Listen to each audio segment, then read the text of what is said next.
से बोलिए जय शारदा माता। तो जैसा कि आप लोगों ने देखा पिछले वीडियो में, हम लोग मैयर स्टेशन पहुंच गए थे सुबह मॉर्निंग में 3 बजे।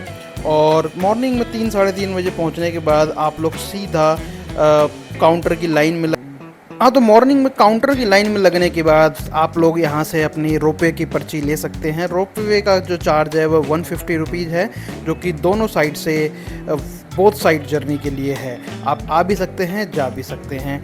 बाकी अगर आपके पास अगर आपकी कैपेसिटी है, अगर आप चढ़ सकते हैं तो 1000 सीढ़ियाँ हैं, जो कि आप बाई रोड और बाई स्टेज आप लोग जा सकते हैं। मैंने तो अपनी रोपवे की राइड बुक करी 150 रुपीज़ में, और मैं निकल पड़ा माता रानी का नाम लेके माता रानी के दर्शन के लिए। तो अभी जैसा कि आप देख रहे हैं कि मैं अभी रोपवे की लाइन में लगा हुआ हूँ, अभी अपने बारी का वेट कर रहा हूँ। और ये रोपवे की जो फैसिलिटी है सुबह 6:30 बजे से स्टार्ट होता है। सुबह 6:30 बजे के बाद ही इसकी बुकिंग होती है। और जो मेरी आपको सजेशन ये है कि आप जैसे ही सुबह 3 बजे पहुँचे, आप रोपवे की लाइन में चले जाएं। रोपवे सुबह 6:30 बजे से स्टार्ट हो जाता है और शाम तक रहता है। जितनी जल्दी आपका रोपवे की पर्ची में नाम आ जाएगा, जितनी जल्दी नंबर लग जाएगा, उतनी जल्दी आप ऊपर पहुंच जाएंगे। और अगर आप लेट करते हैं, 1 घंटा 2 घंटा लेट करते हैं, तो आपका नंबर दोपहर तक भी आ सकता है। तो जैसा कि मैंने किया, मैं सुबह 3 बजे पहुंचा। एक छोटा सा मैंने धर्मशाला लिया और उसमें अपना नहाया धोया, फ्रेश होके फिर मैं निकल गया रोपवे की लाइन के लिए। रोपवे की लाइन में मैंने अपनी पर्ची कटाई 150 रुपीज़ की, और 150 की पर्ची कटाने के बाद मैंने करीब 6:30 बजे पर्ची कटाई। मेरा नंबर 7:30 बजे आ चुका था रोपवे की लाइन में। तो मैं रोपवे में बैठ गया हूँ और अब हमारी राइड यहाँ से चलती है। तो रोपवे में चढ़ने के बाद ही आप लोग देखोगे यहाँ पे चारों तरफ हरियाली ही हरियाली है। एक तो ये पहाड़ों पे है, दूसरा जिस दिन मैं पहुँचा था उस दिन बारिश बहुत ही ज़्यादा थी। बारिश के बाद कुछ टाइम के लिए रोपवे सर्विस बंद भी हो गई थी, और फिर उसके बाद जब स्टार्ट किया गया तो हमारा नंबर जल्दी आ गया। माता रानी का आशीर्वाद था, इसलिए हमारा नंबर जल्दी आ गया। तो अभी आप देख रहे हैं आसपास के नज़ारे, जो कि हरियाली ही हरियाली है। साथ में कुछ लोग मेरे साथ थे जो मेरा एंटरटेनमेंट कर रहे थे और मेरे को बता रहे थे कि आप कैसे यहाँ पे जा सकते हैं और कैसे आसपास के एरिए में भी घूम सकते हैं। तो अभी फ़िलहाल मैं रोपवे राइड में हूँ और मैं बहुत खुशी हो रही है रोपवे राइड में, क्योंकि टाइम पे नंबर आना, एक तो पूरी रात भर जर्नी करके और टाइम पे नंबर आना बहुत ही सौभाग्यशाली था कि नंबर मेरा आ गया है। तो आसपास के आप नज़ारे देखिए, बने रहिए वीडियो में। दोस्तों मज़ा आ रहा है ना वीडियो देखने में? ये देखिए रोपवे अब हमारी निकल पड़ी है माता रानी के दर्शन के लिए। हम रोपवे में बैठे हुए हैं, मेरे साथ 3 और लोग हैं। रोपवे की जो कैपेसिटी है वो मैक्सिमम 4 अडल्ट है। तो आप अपने अकॉर्डिंग प्लानिंग करके आइए। अगर आप 4 लोग आ रहे हैं तो आपके लिए कोई प्रॉब्लम नहीं है, लेकिन अगर आप 5 या 6-7 के ग्रुप में आ रहे हैं तो आपको स्प्लिट होना पड़ सकता है, क्योंकि एक रोपवे में केवल और केवल 4 लोग ही बैठ सकते हैं। 4 लोग से कम बैठने में कोई प्रॉब्लम नहीं है, लेकिन 4 से ज़्यादा नहीं बैठ सकते। दूसरा चीज़, रोपवे में जब बैठें तो शांति से बैठें। रोपवे में उछल कूद ना करें, क्योंकि ये एक स्ट्रिक्ट गाइडलाइंस है। हार्डली 3 से 4 मिनट की रोपवे राइड के बाद हम पहुंच गए हैं माता के भवन के पास, और ये रोपवे जस्ट 10 से 15 कदम की दूरी पे है माता का भवन। तो ज़्यादा दूर चलना नहीं पड़ा, हम सीधा माता जी के भवन के पास आ गए हैं। तो एक बार फिर से बोले जय माता दी। अब दर्शन मार्ग की लाइन में हम धीरे धीरे बढ़ते हुए अपने आप को देखते हुए कि कैसा यहाँ का, और दूसरा यहाँ पे भव्य नज़ारा है। लोगों की भारी भीड़ है। ये अभी सुबह मॉर्निंग का 7:30 या 8 बजे का टाइम है, और आप देख सकते हैं कितनी भीड़ है, कितनी पब्लिक यहाँ पहुँच गई है। आस्था का केंद्र है माँ शारदा भवानी। कई लोग यहाँ पे आते हैं। मैं तो सुबह 4 बजे 4:30 बजे पहुँचा था। हज़ारों लोगों की लाइन थी सुबह 4-4:30 बजे। और अब हम मंदिर के अंदर जा रहे हैं। मंदिर में कैमरा वीडियोग्राफी अलाउड नहीं है, तो मैं अपने कैमरे को बंद कर दूँगा थोड़ी देर में। उसके बाद अब हमारे शांति से बहुत अच्छे से दर्शन हो गए हैं माता शारदा के।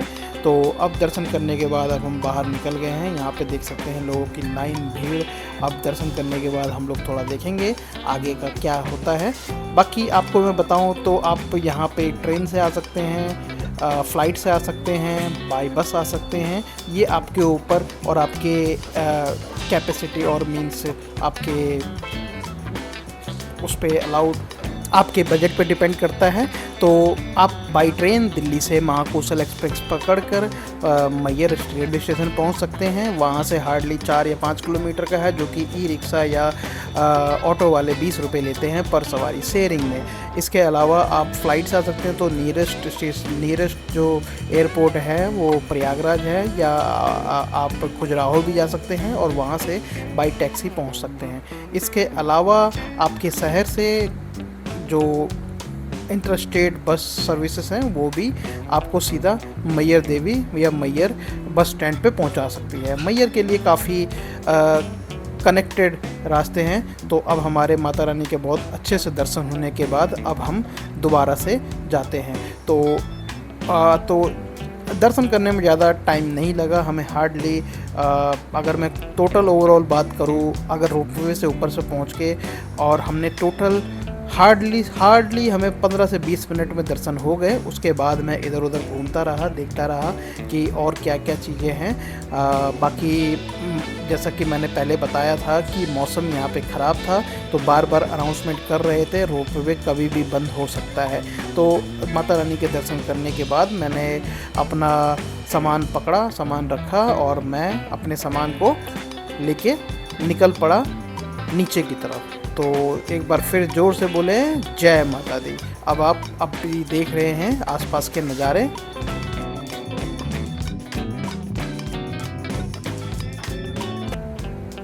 तो दोस्तों मज़ा आ रहा है ना, मज़ा आते रहना चाहिए। बहुत अच्छा सा दरबार है माता का, और माता के दरबार में आना चाहिए।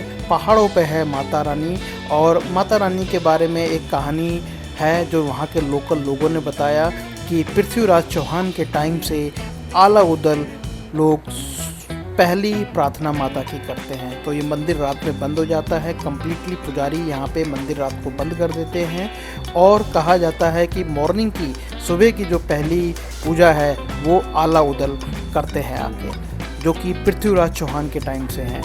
और तो दोस्तों अभी हम आ गए हैं आला उदल के मंदिर में। ये माता रानी के भवन से जैसे ही हम नीचे आएंगे, वहाँ से हार्डली 1 या सवा किलोमीटर 1 या 1.5 किलोमीटर के रेंज में पड़ता है। तो ये मंदिर है, हम यहाँ पे मंदिर में दर्शन करने जाएंगे। उससे पहले ये तालाब है। कहा जाता है कि आला उदल जी यहीं से कमल के फूल या फूल लेके मॉर्निंग में सुबह की पहली पूजा माता की करते हैं। तो ये वो तालाब है जहाँ से आज भी आला उदल जी आते हैं और पुष्प लेके या फूल लेके मंदिर की तरफ जाते हैं। तो ये कहानी प्रचलित है यहाँ के लोकल लोगों में। और यहाँ पे रात में कोई आता भी नहीं है। रात में जो आता है उसके लिए बहुत ही चीज़ें बताई गई हैं कि अंधा हो जाता है, मानसिक संतुलन खो देता है। तो ये सब कहानी प्रचलित है यहाँ पे। तो ठीक है, ये हमारे पूर्वजों की कहानी है, और ये सुन के मेरे मन में जिज्ञासा और बढ़ गई। और ये एक पार्क है जो कि मंदिर के आसपास ही है। तो हम अपने जूते खोल के अब जा रहे हैं आला उदल जी के मंदिर के दर्शन करने। तो जोर से बोलो जय माता दी। अब ये हम जा चुके हैं। यहाँ पे फोटो खींचना मना है, बट इसलिए मैंने यहाँ पे फोटो बंद कर दिया। और उसके ये आसपास का वातावरण है, वातावरण बहुत ही भव्य है, बहुत ही सुंदर वातावरण है और बहुत ही अच्छा वातावरण है। एक तो बारिश के टाइम पे गया था, और आसपास जो हरियाली है, ग्रीनरी है यहाँ पे, ये बहुत ही मनमोहक है, बहुत ही मनमोहक दृश्य है। और तो यही सब चीजें हैं, यहाँ पे आके मेरे को बहुत अच्छा लगा और बहुत मजा आया। अब इसके बाद हम जाएंगे आगे की जर्नी पे। तो जी दोस्तों, अब हम आगे की जर्नी के लिए आगे बढ़ते हैं, और अब हम जाते हैं आला उदल के अखाड़े में। तो ये भी यहाँ से ज़्यादा दूर नहीं है, हार्डली 100 या 200 मीटर के डिस्टेंस पे होगा। हमने ये एक ऑटो वाले को बुक कर लिया था, ऑटो वाला हमें लेके चला गया। तो ये आला उदल जी का अखाड़ा है। कहा जाता है कि यहाँ पर आला उदल जी अखाड़े में कुश्ती किया करते थे। तो ये एक पुरानी कहावत है, और ये बहुत ही भव्य और सुंदर दृश्य है। यहाँ पे कई लोगों ने अपने घरों के लिए बना रखा है और यहाँ से मंदिर बहुत ही भव्य दिखता है। आप देखोगे मेरे राइट साइड में ये ऊपर पहाड़ है और यहीं पे माता जी का दरबार है। ये देख सकते हैं आप, यहीं पे माता जी का दरबार है। तो अब हम अंदर चलते हैं। यहाँ पे पंडित जी बैठे हुए हैं और यहाँ पे अंदर आला उदय जी की फोटो है। हम चलो नमस्कार कर लेते हैं यहाँ पे माता जी का माता जी का नाम लेके। चलो आगे की तरफ बढ़ते हैं। जोर से बोलो जय माता दी। तो बने रहिए वीडियो में। ये हम अंदर जाते हैं। अंदर गए और अंदर जाके हमने पूजा अर्चना किया और हम फिर बाहर निकल जाएंगे।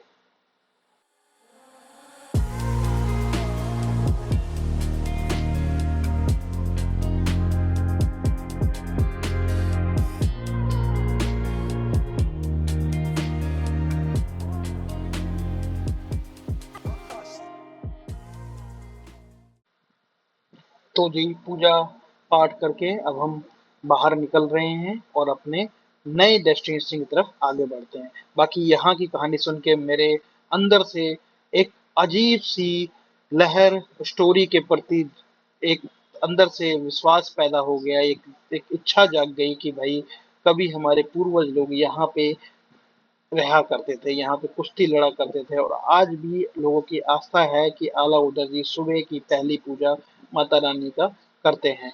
तो बने रहिए वीडियो में और ये अखाड़ों के साथ हम आपको छोड़े जा रहे हैं।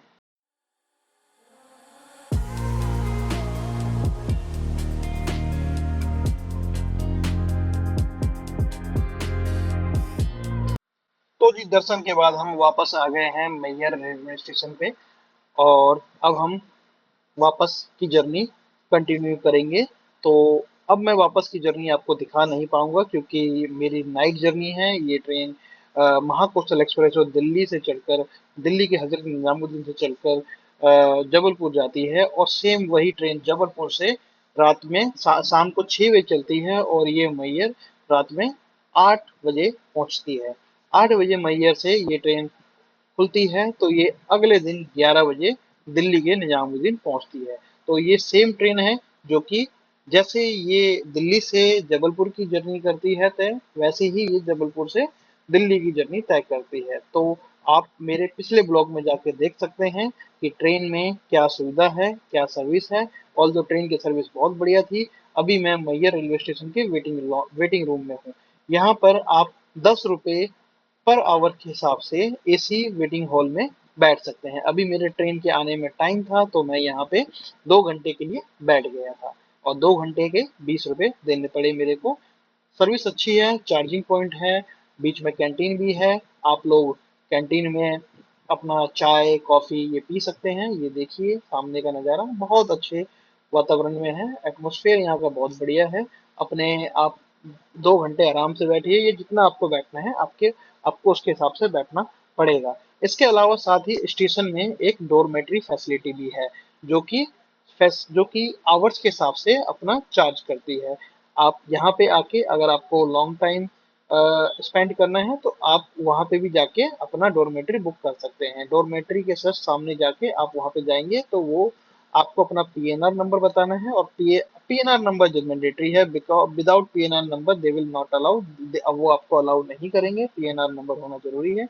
पीएनआर नंबर बताएंगे तो वो आपकी डोरमेट्री 2 4 घंटे 6 घंटे जैसे आपको लगता है उसके अकॉर्डिंग बुक कर देंगे। बाकी सुविधा बहुत अच्छी है। खाने पीने के लिए रेस्टोरेंट बहुत अच्छे हैं। आपको खाने की कोई प्रॉब्लम नहीं होगी। और माता रानी का दरबार स्टेशन से 4 या 5 किलोमीटर के डिस्टेंस पे है। अगर आप सुबह अर्ली मॉर्निंग पहुंच रहे हैं तो आप धर्मशाला ले लें या अपने बजट के अकॉर्डिंग आप होटल भी ले सकते हैं।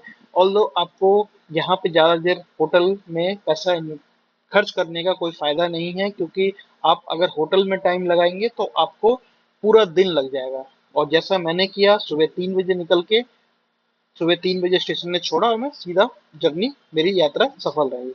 और ये अब मेरी ट्रेन आ गई है। आप देख सकते हैं ये ट्रेन ऑन टाइम आई है और मेरा कोच है B5 और सीट नंबर है 28।